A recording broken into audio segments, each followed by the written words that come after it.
नमस्कार दोस्तों, मैं अमरनाथ स्वागत करता हूं आपका मनी विजडम में, जहां हम पर्सनल फाइनेंस और इन्वेस्टमेंट रिलेटेड सभी प्रकार के डिस्कशंस करते हैं ताकि हम अपने पैसे को इन्वेस्ट करके ग्रो कर सकें और अपने लिए एक वेल्थ क्रिएट कर सकें।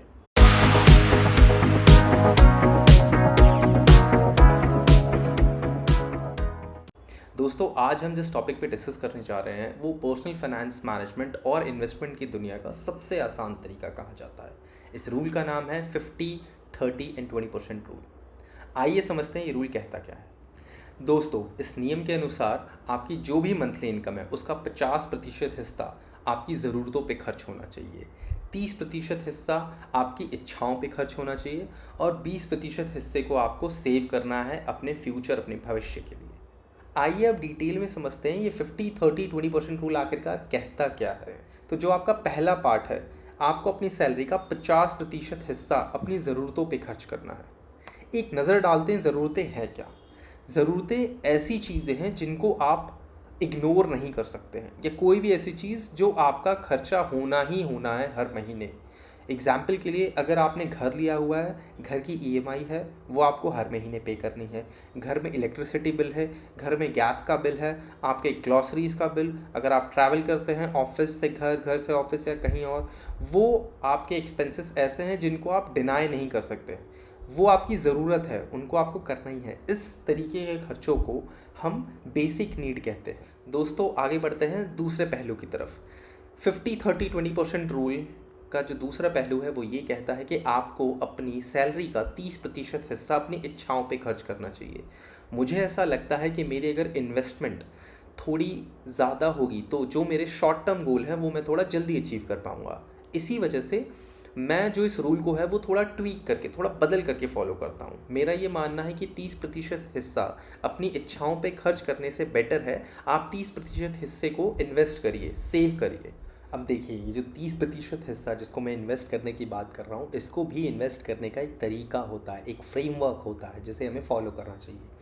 सबसे पहले जो हमारी 30% की सेविंग है उसमें से हमें अपने लिए और अपने परिवार के लिए एक हेल्थ इंश्योरेंस लेना चाहिए।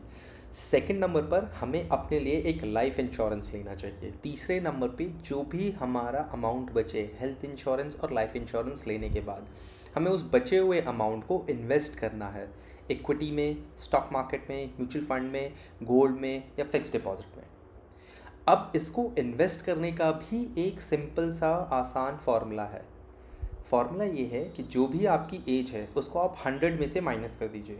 सो मानिए अगर आप आज की डेट में 25 साल के हैं, आप 100 में से 25 घटा दीजिए, आपके पास बचते हैं 75। इसका मतलब ये है कि आपको 75% अपनी सेविंग का, 30% सेविंग का इन्वेस्ट करना है equity, stock market and mutual fund में, और बचा हुआ 25% आपको फिक्स डिपॉजिट और गोल्ड में इन्वेस्ट करना है। अब अगर हमें इक्विटी या स्टॉक मार्केट या म्यूचुअल फंड में भी इन्वेस्ट करना है तो हम कहाँ करें। इसके लिए सबसे आसान तरीका यह है कि जो भी आपका अमाउंट है जो आपको इक्विटी, स्टॉक मार्केट में इन्वेस्ट करना है 75%, उसको आप उठा करके इंडेक्स फंड में डाल दीजिए।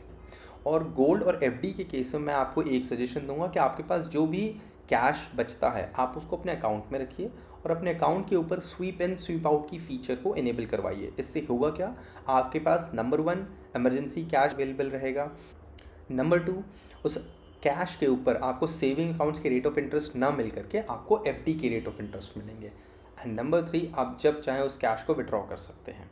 अब हम बात करते हैं तीसरे पहलू की, जो कि है 20%। आइडियली तो ये कहा जाता है कि 20% आपको सेव करना है, बट जैसा मैंने आपको बताया मैं वो चीज़ फॉलो नहीं करता हूँ। मैं 30% सेव करके 20% अपनी इच्छाओं पे खर्च करता हूँ, जिसमें महंगी चीज़ें खरीदना, जूते खरीदना, शॉपिंग करना, कहीं बाहर रेस्टोरेंट में जाके खाना खाना, अगर आपकी गर्लफ्रेंड है तो उसके मोबाइल का रिचार्ज करवाना, उसके लिए गिफ्ट लेना, 14 फरवरी को जाके अपना ज़्यादा से ज़्यादा पैसा उड़ा देना। ये सारे खर्चे जो आते हैं ये आपके नीड या सेविंग्स का पार्ट नहीं है, ये आपकी इच्छाओं का पार्ट है। सो ध्यान रखें, ये खर्चे स्पेसिफिकली 20% के ऊपर नहीं जाने चाहिए। अगर आपको इस वीडियो से थोड़ी सी भी वैल्यू मिलती है तो प्लीज़ लाइक करिए, शेयर करिए, सब्सक्राइब करिए। नमस्कार।